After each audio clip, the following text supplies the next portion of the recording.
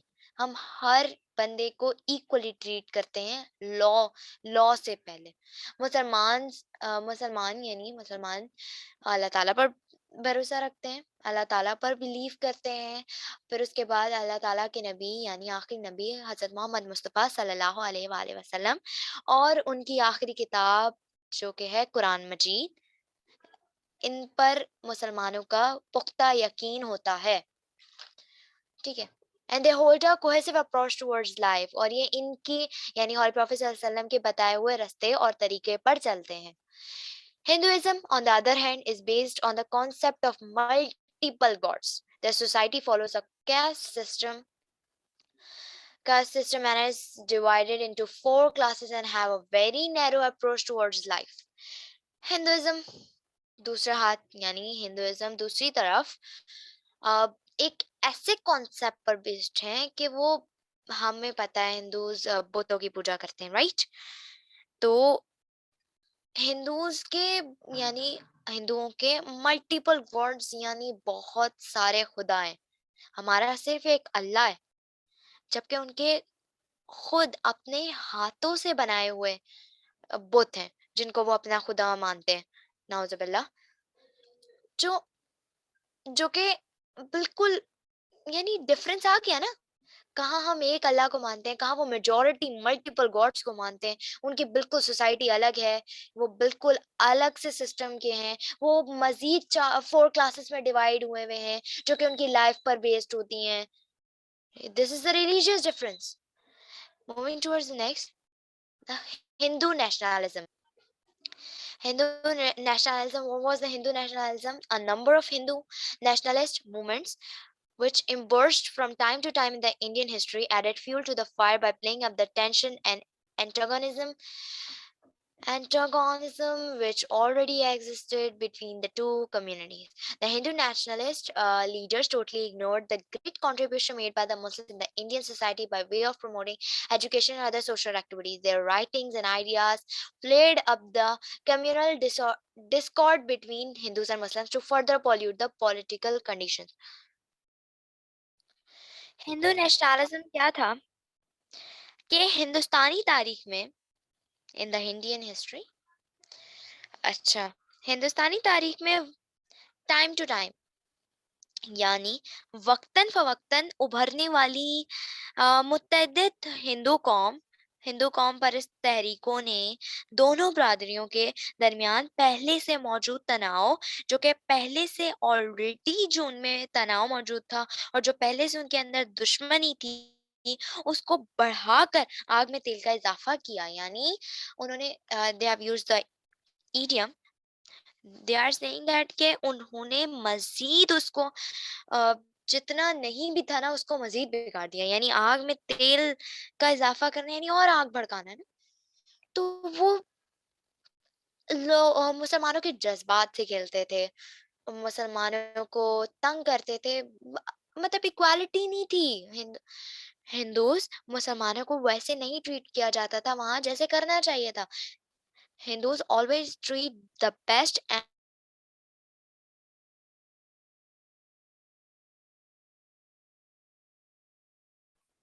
there was no equality. پھر کیا ہوا کہ ہندو قوم پرست رہنماؤں نے تعلیم اور دیگر سماجی سرگرمیوں کو فروغ دینے کے ذریعے ہندوستانی معاشرے میں مسلمانوں کی عظیم شراکت کو مکمل طور پر نظر انداز کر دیا. ان کی تحریروں اور نظریات نے سیاسی حالات کو مزید آلودہ کرنے کے لیے ہندوؤں اور مسلمانوں کے درمیان فرقہ وارانہ انتشار کو بڑھا دیا. کیسے کہ obviously I have told you that there was not even a single name of equality. انہوں نے کیا کیا، انہوں نے ہر جگہ مسلمانوں کو ڈی گریڈ کر دیا، ہر جگہ مسلمانوں کو ڈاؤن کر دیا، ہر جگہ ہندو ہی ابھر رہے تھے. انہوں نے ایون ایک اور چیز جو آگے ہم پڑھیں گے لینگویج کا، کہ انہوں نے ہر جگہ لینگویج بھی اپنی رکھی، لینگویج بھی اردو جو ہماری تھی اس کو ڈاؤن کر دیا بالکل. مطلب ہمیں وہ انہوں نے